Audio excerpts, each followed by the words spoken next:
There's something deeply unsettling about being killed by someone you trust. Not a stranger in a dark alley, not an intruder breaking into your home under the cover of the night, but someone you once vowed to share a life with, however imperfectly. Someone you willingly agreed to meet on a cold January evening in Sofia, perhaps hoping against hope to resolve lingering tension for the sake of your child. Someone whose presence in the passenger seat feels familiar, even routine, until it suddenly turns lethal.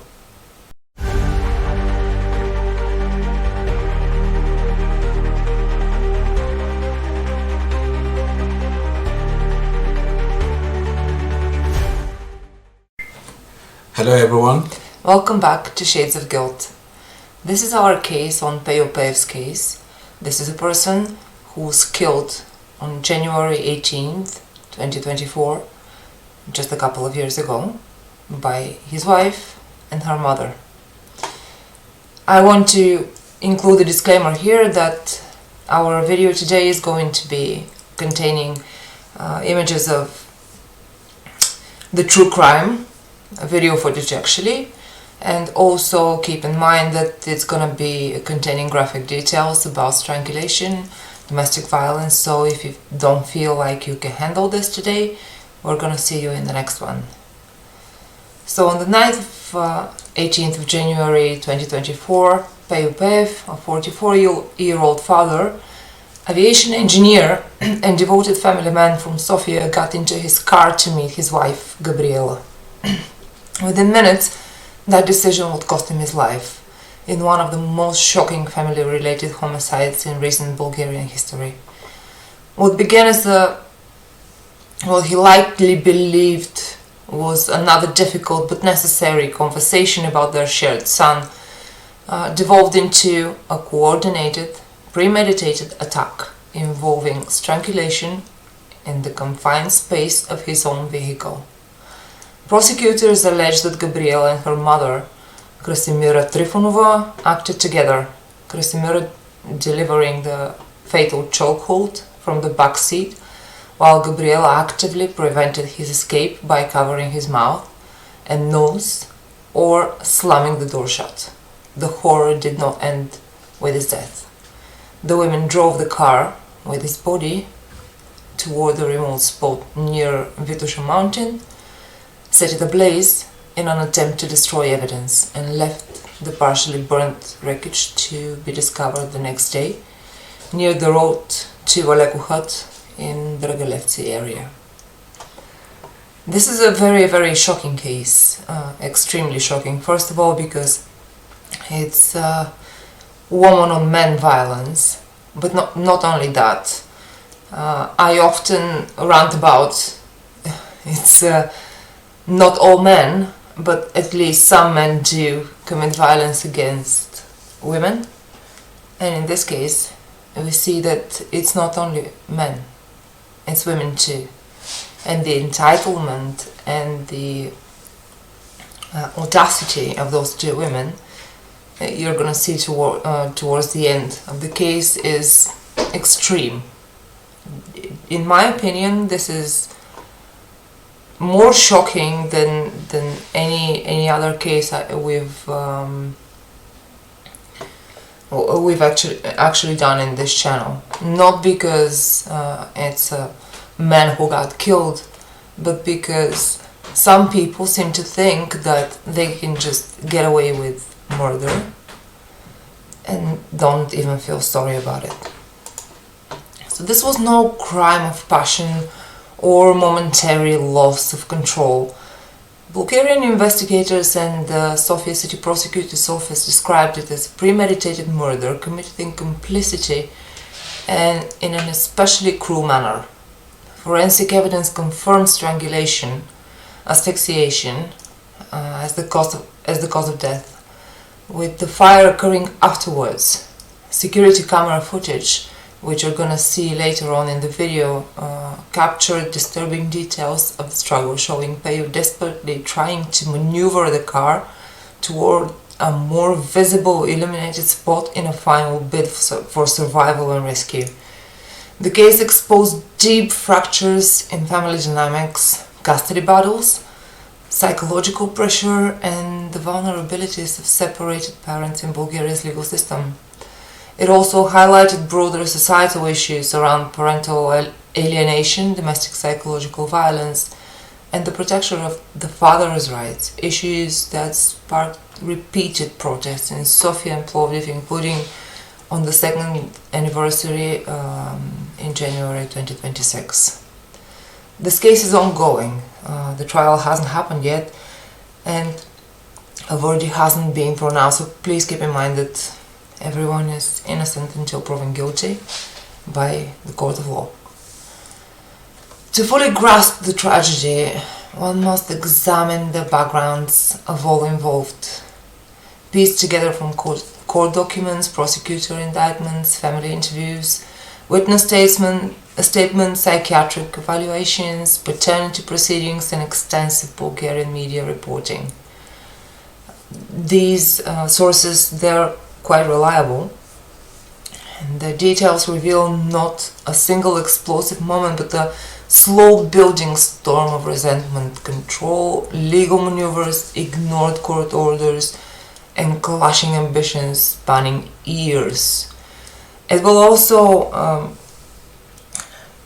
take you through the entitlement of people who have been in power or have been in higher positions, let's say, because one of the killers, Krasimira, she was a former embassy worker.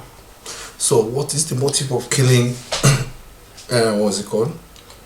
The motive for the killing is basically a custody battle between the two parents. But it's not only a custody battle, it's a lot more complicated. You're gonna see throughout the case that Peyo was actually the only decent person in this situation, if I may say so. This is my personal opinion. You can make up your own minds. However, I think that he was the only person who actually tried to resolve the problems instead of just running away from them or trying to resolve them with violence. So Peyo Peev was born around 1980 in Sofia. He grew up in a family that emphasized education, hard work, and stability. He attended the prestigious German language high school in the capital, an institution renowned for its rigorous bilingual curriculums that prepare students for international opportunities. From here, he pursued higher education in Germany, earning a degree in aviation engineering. You're an engineer, you know how hard it is to become an engineer, especially in a foreign country, because you've done it yourself. So you know that it's not just, oh, I'm gonna go in university and I'm gonna have fun and fun and games and everything. It's actually really hard to do that. So this field matched his technical precision, analytical mind, and attention to detail. Upon returning to Bulgaria, he built a solid professional career. He worked on engine optimization projects for Airbus aircraft and later joined an international company based in Sofia. He was also involved in the family business, which included furniture production in the Plovdiv region, contributing to its operations with the same reliability he brought to everything in his life. Friends, colleagues, and relatives consistently portrayed Peyo as a good-natured, non-confrontational, hard-working man with a stable, above-average income. He was not a flashy person. You can see his picture. He was just an ordinary man. He was not attention-seeking. Instead, he focused on quiet pursuits that brought him peace, such as nature photography. He maintained a Facebook page where he shared his images from hikes around Vitusha mountain, the very forested area where his burned car would later be discovered. Nature offered him solace amid the personal turmoil that increasingly consumed his life after the birth of his son. At the absolute core of Peyo's existence was his older son, born around 2017 or 2018, approximately 6 years old at the time of the murder. His world has narrowed to one central, all-consuming fight, securing meaningful access, visitation rights, and a genuine parental role in this child's life, despite years of disputes with Gabriela. Relatives described him as a patient and persistent person, preferring legal channels and court-mediated solutions over direct confrontation. You know how some people would like to go the legal road instead of, arguing, instead of shouting, instead of, spreading rumors about their former partner. He just relied on the law. He reportedly avoided escalation of conflicts to shield the children from additional tension. His father, Peyo Peev, accompanied him anxiously on the night of the fatal meeting, sensing potential danger but powerless to intervene. Peyo's sister, Milena, became the family's most vocal advocate after the murder, speaking in numerous interviews about her brother's character, a man who never had aggression toward the women involved and sought only peaceful resolutions. Milena emphasized that Peyo endured years of alleged extortion, demands for money in exchange for visits, which I wouldn't put it past his wife. His wife ignored custody agreements from 2020-2022, and she psychologically pressured him. Yet Peyo remained committed to fatherhood. He even supported another man's paternity claim for Gabriela's second son, showing willingness to prioritize truth, the children's best interest, and the fairness over personal ego or legal advantage. Peyo's life was marked by quiet resilience rather than drama. He was not known for scandals or public outbursts. Colleagues remembered him as reliable and focused on his professional responsibilities, and a family man. His death left an indescribable void, not only for his immediate relatives, but for a wider network of friends and extended family who described the grief as overwhelming. Milena repeatedly stated that the family lived in ongoing fear for the children's physical and emotional safety, believing the accused posed risk even after arrest. In interviews, she highlighted systemic concerns, the feeling of the accused are considered, but no one thinks about the victims. The children are even more vulnerable. Peyo was married to Gabriela Slavova. She was a municipal officer, educated mother, and accused wife. Gabriela was 33 years old at the time of the events. She came from a background that blended Sofia roots with strong Burgas connections. Burgas is a city by the seaside. She later inherited property in Burgas and built a professional career there, serving as head of the Prevention in Youth Policies, or Youth Activities and Prevention Department in Burgas municipality. Her role involved overseeing programs for children at risk, youth and preventative initiatives. Such an ironic position given the custody battles, allegations of child-related conflicts, and the ultimate crime.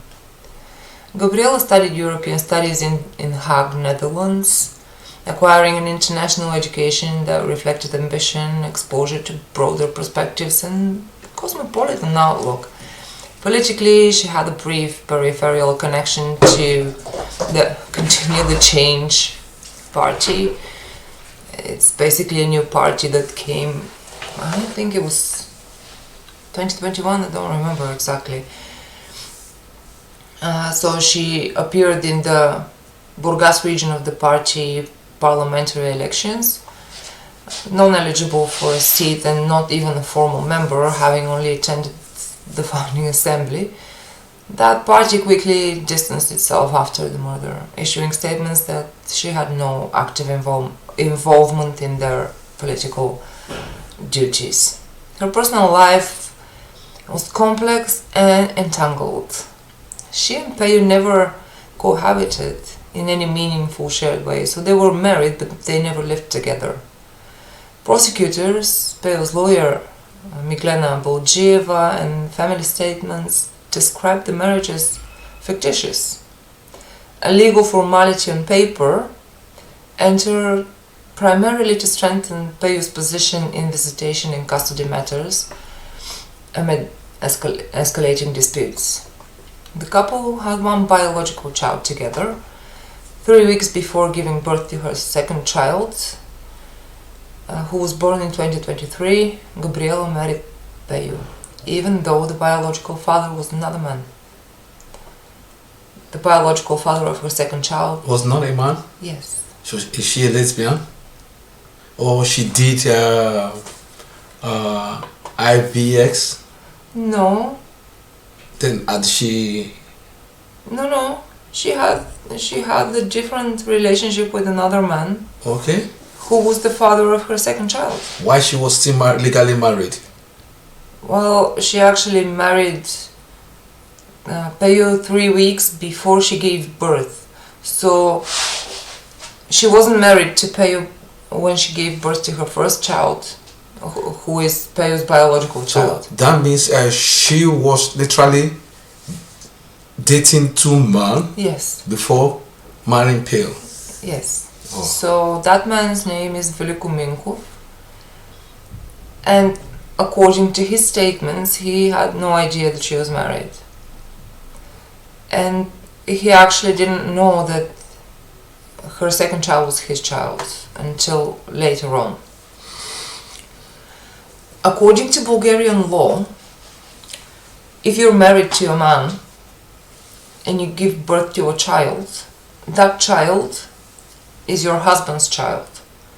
Doesn't matter who the biological father is. So this is where the custody battles becomes even more complicated, because Peyo in this case, he recognized her first child as his son, which the first child is his son. Mm-hmm. But also the second child, he knew that that child is not biologically his child, but on paper he was the father of the child. Okay. Allegations against Gabriela drawn from witness testimonies, family statements, and the indictment included psychological and financial pressure on Peyo, such as demanding money for child visits, ignored court agreements, and even an accident where Peyo reportedly felt ill after consuming hot chocolate she provided, prompting him to undergo tests for possible substances. Some witnesses claimed she had struck the older child and sent threatening messages. Gabriela's defense maintained that relations were not overly hostile and that Peyo had voluntarily assumed a parental role toward the second child, which he probably did in order to be able to see his biological child. However, the prosecution portrayed a pattern of control and resentment, with the murder allegedly motivated by the desire to remove obstacles in ongoing custody, parental rights, and family control conflicts. After her arrest, Gabriela was initially detained but soon placed under house arrest in January 2024, citing the need to care for the two minor children.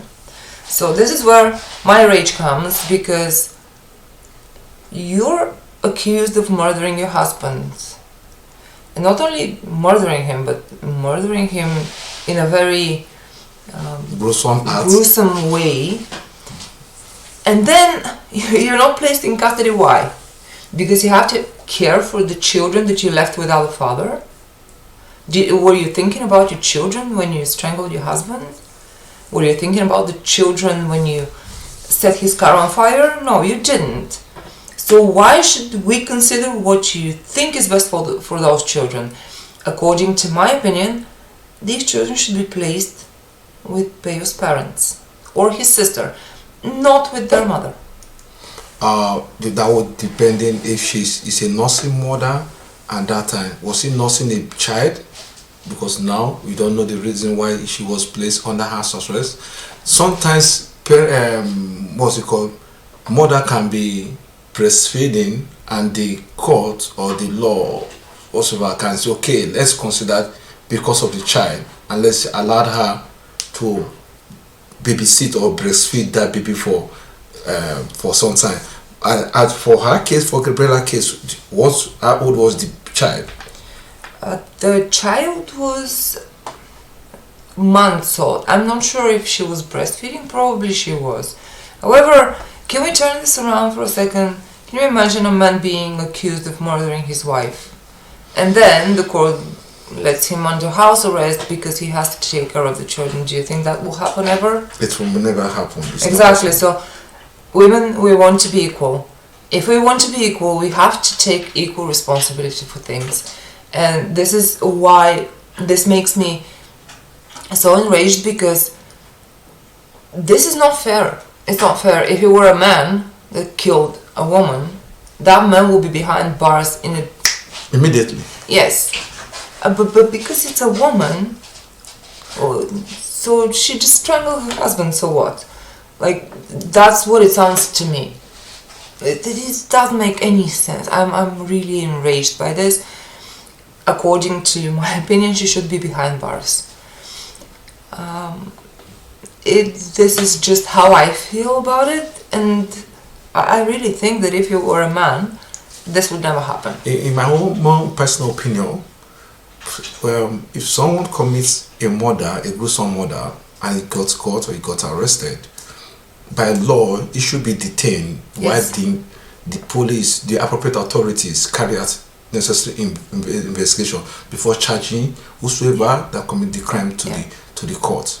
And they shouldn't be placed under bail or under house arrest, because it's still at that time it's not pronounced guilty, but it's still a murder case. It should be detained or be remanded in the custody of the police, not placing that person on house arrest. House arrest is what, like, I don't exactly go anywhere. It's a minor case. Shop, so house arrest is just a minor case. Someone that is not that is not a threat to the society can just let's place him on house arrest and let's just keep him there. I don't know how much of a threat to society she is, but still, like, this is not a measure that should be taken in the case of gruesome murder.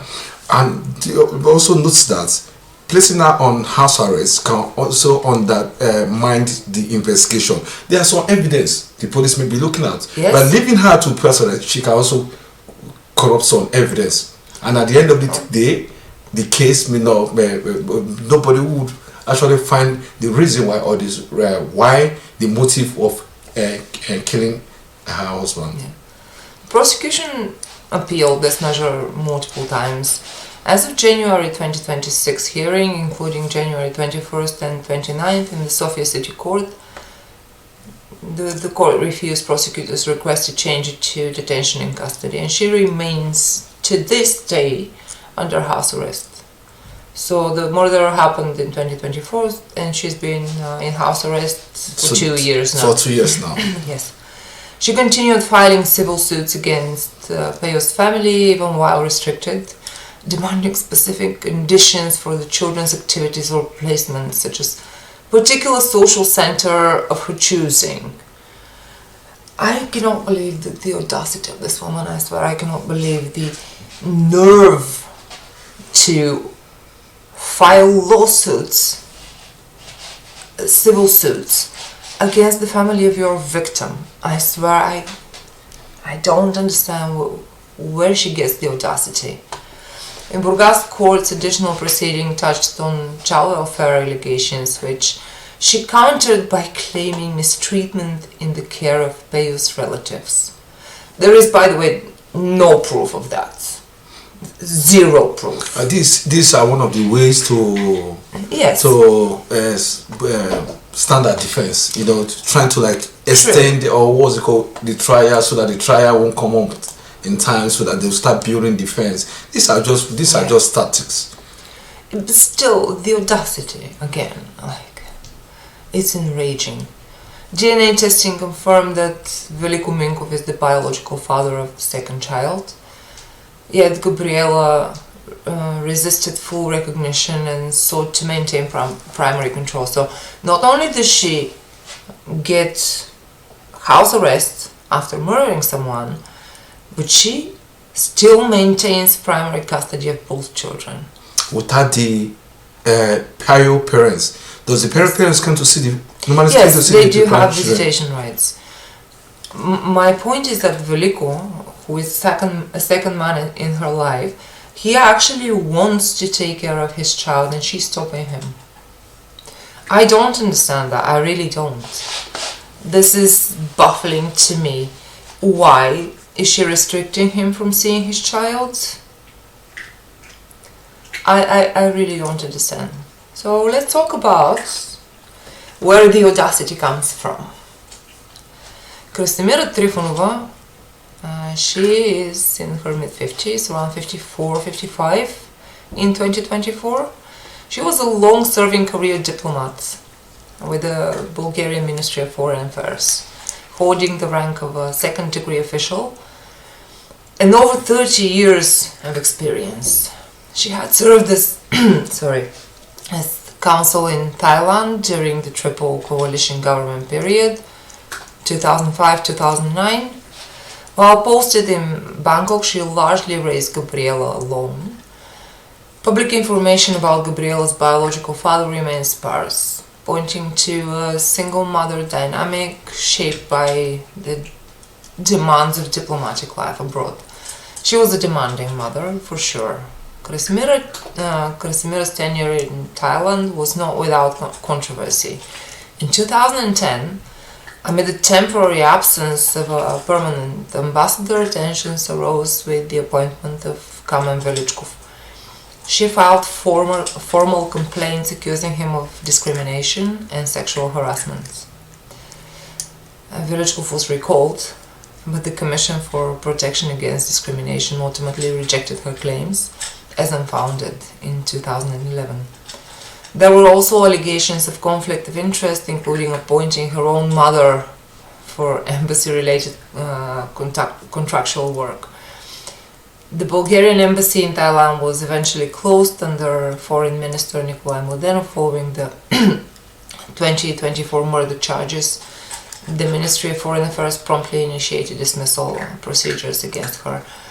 So, I'm very far from not believing a victim of sexual assault. However, in this case, given her history and given what she goes on to do, I would actually side with the Commission for Protection Against Discrimination, because she is extremely ambitious and she wanted to be an ambassador, which she wasn't appointed to be, and I think, again, personal opinion, that this was her way of, raising.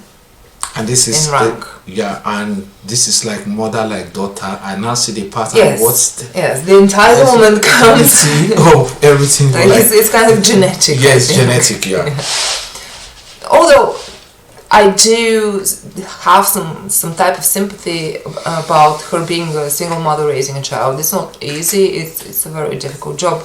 However, this does not excuse any of her actions. That's not excuse because there are millions and millions. She decided to exclude the father from being part of her life. No, that is we don't know what happened. We don't know, but that is what you could see from her history. You could see the pattern. True. However, it's not like we know that she excluded the father. The father may have left on his own accord. We don't know that.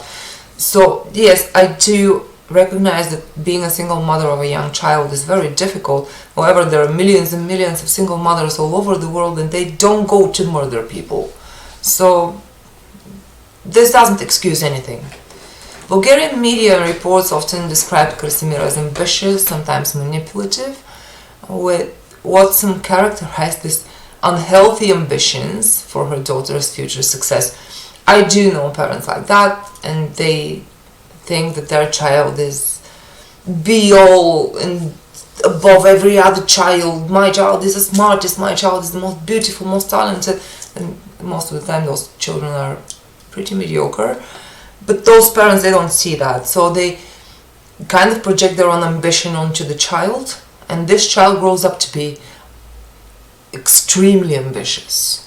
So that's what people think actually happened to Gabriela. Some accounts suggested that she viewed Peyo as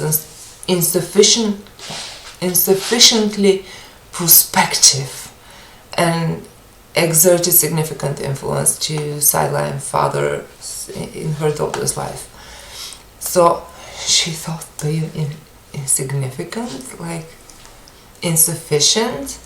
That person was an aviation engineer. What are you talking about? Like, I don't understand those people, I swear.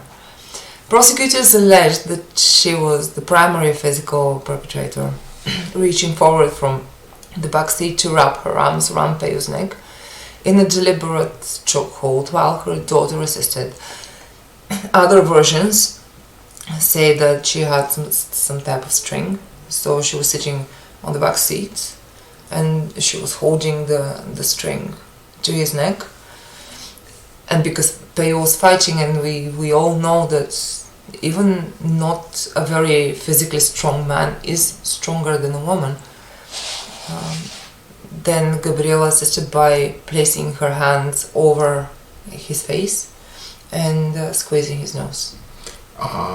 If you want to strangle, when you're strangling someone from behind, remember the person, the first instinct was, okay, how will I free the, what's it called, the string? Remember, Gabriela should be holding Peyo's hand so that it couldn't be able to like use one of his hand to fight for resistance. So even though the airway is already cut off, as soon as the string starts, it's placed on the neck. Yeah. So we don't know if this was the method, but we know that she was the main perpetrator. And in a second, you're gonna see some footage. Please keep in mind this is real footage from the crime scene, caught by CCTV camera, and you're going to see that Peyo actually tried to move the car and open the door, and it's chilling. It's very chilling to see that, because you know that moments later he would be dead in that car. Krasimira remained in pre-trial detention throughout the proceedings, with multiple appeals for release denied, obviously. In court, she reportedly expressed frustration, criticized Peyo's relatives, and at times claimed she had nothing to do with the death or was being mistreated. One witness was questioned in January 2026 hearings. And Veliko Minkov also testified in those hearings in January 2026.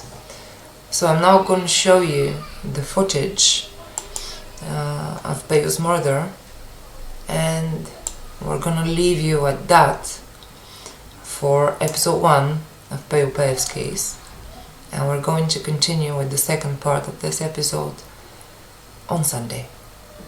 Please be safe and take care of yourself, and we'll see you in the next one. Okay, if this is your first time coming across our channel, do well subscribe, press the notification button. It doesn't take any sense, just it encourages us to bring more crime scenes like this to you, our viewers. So sit back and expect our next episode. Also, give us a comment, tell us what you think about this case. Tell us if you think it's fair that Gabriel is under house arrest. Tell us if you think it's not fair. Just leave us a comment, give us a like, and we'll see you in the next one. Bye.